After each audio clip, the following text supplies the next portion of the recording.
नंतर एक महत्त्वाची घडामोड शेतकरी नेते आणि ज्येष्ठ पत्रकार प्रकाश पोहरे यांचा विधान भवनात जाण्याचा प्रयत्न पोलिसांनी अडवलं असता पोलीस आणि पोहरे यांच्यात बाचाबाची झाली। वेगळा विदर्भ करण्याच्या मागणीसाठी प्रकाश पोहरे आक्रमक झाल्याचं पाहायला मिळालं। अधिवेशनात विदर्भाचे प्रश्न सुटत नाही असं प्रकाश पोहरे यांनी म्हटलं। तमाशे जे लावलेले आहेत ते सगळे तमाशे सगळे बंद व्हायला पाहिजे।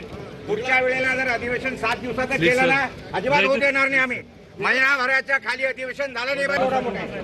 पाठ नाही आहे माझ्याकडे, काहीच नाही, करायला काही येत नाही। काय करा, अटक करा, अटक करा, अटक करा, काही छानपणा करायची गरज नाही।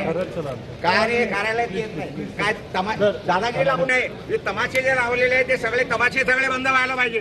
पुढच्या वेळेला जर अधिवेशन 7 दिवसाचं केलं ना अजिबात होऊ देणार नाही आम्ही। महिनाभराच्या खाली अधिवेशन झालं नाही पाहिजे। पाठ नाही आहे माझ्याकडे।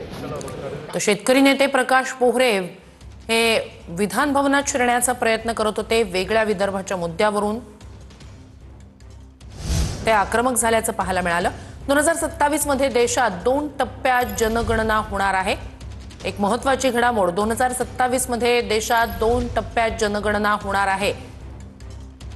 2027 मध्ये देशात 2 टप्प्यात जनगणना होणार आहे। एक महत्त्वाची घडामोड, याआधी जनगणनेसंदर्भात केंद्रीय मंत्रिमंडळाने हा मोठा निर्णय घेतलेला आहे। 2027 मध्ये 2 टप्प्यात जनगणना करण्याचा निर्णय आता केंद्रीय मंत्रिमंडळाने घेतलेला आहे। एक मोठी आणि महत्त्वाची घडामोड, जनगणनेसंदर्भात जी गेल्या कित्येक वर्षांपासून प्रलंबित असं आहे, जनगणना झालेली नाहीये आणि त्याच संदर्भात एक मोठी महत्त्वाची घडामोड, 2027 मध्ये 2 टप्प्यात आता जनगणना होणार आहे। केंद्रीय मंत्रिमंडळाने हा मोठा निर्णय घेतला आणि त्यासाठी 11,718 कोटींचं बजेट मंजूर करण्यात आलेलं आहे। 2027 मध्ये 2 टप्प्यात देशात जनगणना होणार आहे।